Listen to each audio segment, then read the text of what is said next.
এবার যখন ফেরাউন স্বপ্নে দেখতেছেন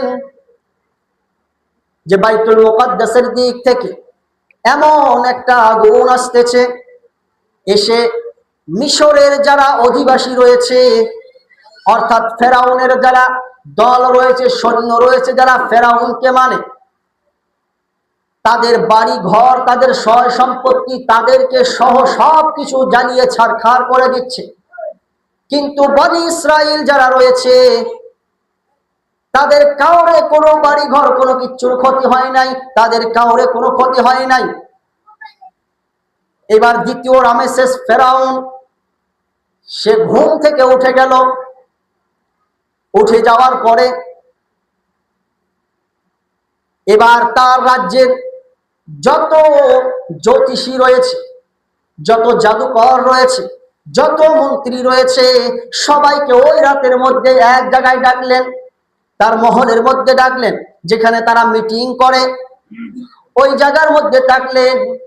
ডাকার পরে সবাই যখন এসে হাজির হয়ে গেল, এইবার ফেরাউন কি করলো, রাত্রেবেলা যে স্বপ্ন দেখেছিল সেই স্বপ্নগুলো সবার সামনে ব্যাখ্যা করলো, যে আমি এই স্বপ্ন দেখেছি, এই স্বপ্নের ব্যাখ্যা কি হতে পারে, এই স্বপ্নের মানে কি, আমাকে এক খনিচায় আমাকে দিতে হবে।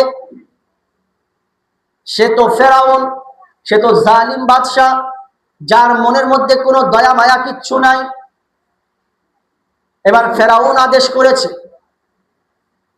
ফেরাউন যখন স্বপ্নগুলো সব যখন বর্ণনা করলো, করার পরে এবার জ্যোতিষীরা, মন্ত্রীরা যারা রয়েছে, জ্যোতিষীরা তখন কি করলো, ফেরাউনকে স্বপ্নের ব্যাখ্যা দিল।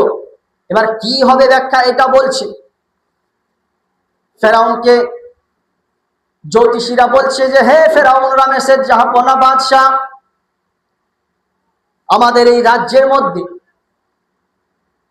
আগামী কিছু দিনের মধ্যে বনি ইসরাইলের মধ্য থেকে এমন একজন পুত্র সন্তান আসবে, জন্মগ্রহণ করবে, যে কিনা এসে তোমার রাজ্যের সমস্ত কিছুর পতন ঘটাবে। এইবার ফেরাউনের মনের মধ্যে চিন্তা ধরে গেল, ভয় ধরে গেল। ফেরাউন চিন্তা করতে লাগলো যে কি ব্যাপার, কি হবে তাহলে। এবার ফেরাউন আদেশ করে দিল যে যাও,